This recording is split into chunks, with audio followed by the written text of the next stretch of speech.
There's a really tough economic backdrop against which dentistry, like so many services for which many people pay, is going to have to operate. My name is David Willetts. We're recording this in the Resolution Foundation, a think tank in Westminster, of which I'm president. I also have several other roles. I'm a member of the House of Lords. Before that, I was an MP. During my time as an MP, I served also in David Cameron's coalition cabinet as Minister for Universities and Science.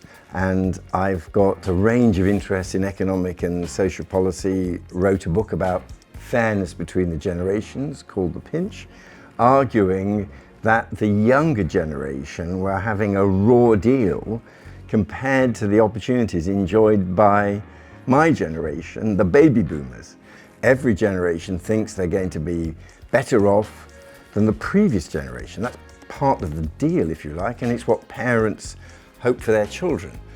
And that's very relevant to dentistry in several different ways. First of all, dentistry has got a great example of how modern society can deliver on that promise through fluoridation. And that means that people under age about 55 have better dental health than people aged over 55. And if only there were many other social and economic indicators where similarly you could identify strong progress. After the war, we had the baby boom, roughly from 1945 to 1965, with two peaks, with more than 1 million babies born in 1947, and then again in 1964. And that affects the flow of people coming into a dentist surgery. It means that we'll shortly have almost 1 million people reaching the age of 80, more 80-year-olds than we've ever had before in Britain's history.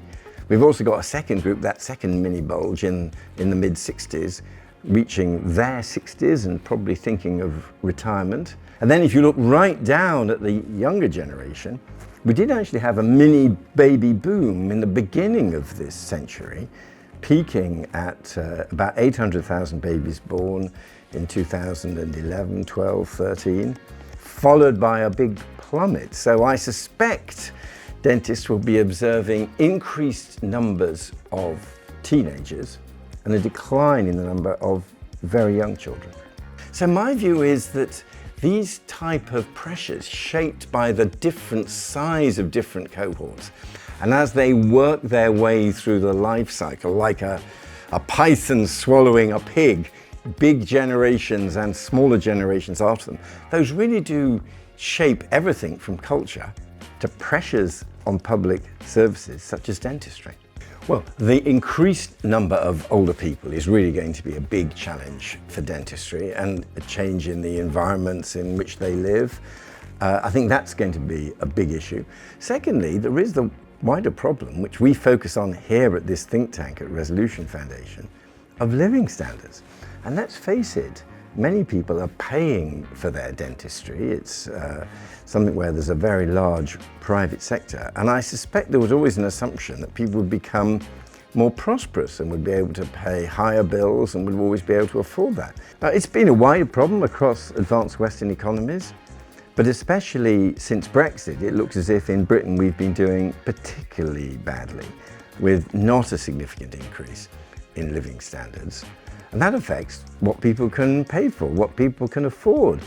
And of course, for many people nowadays, they pay to go to the dentist, they pay for their dental treatment. So this is very relevant. It means that there will be financial pressures on the people coming to the surgery. They may not be able to afford as much as they would have hoped.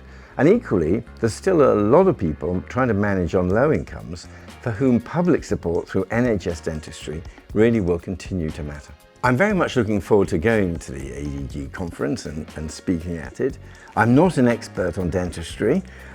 What I am interested in is some big trends that influence dentistry. I'm interested in demographics and the different deal that different generations are having. We here at Resolution Foundation are very interested in living standards, with quite a tough story of living standards barely increasing in Britain in the recent past. I'm also very interested in regulation and new technologies and how we encourage new technology. So I hope some of those themes are relevant to dentistry in the same way as they're relevant to many other important professions.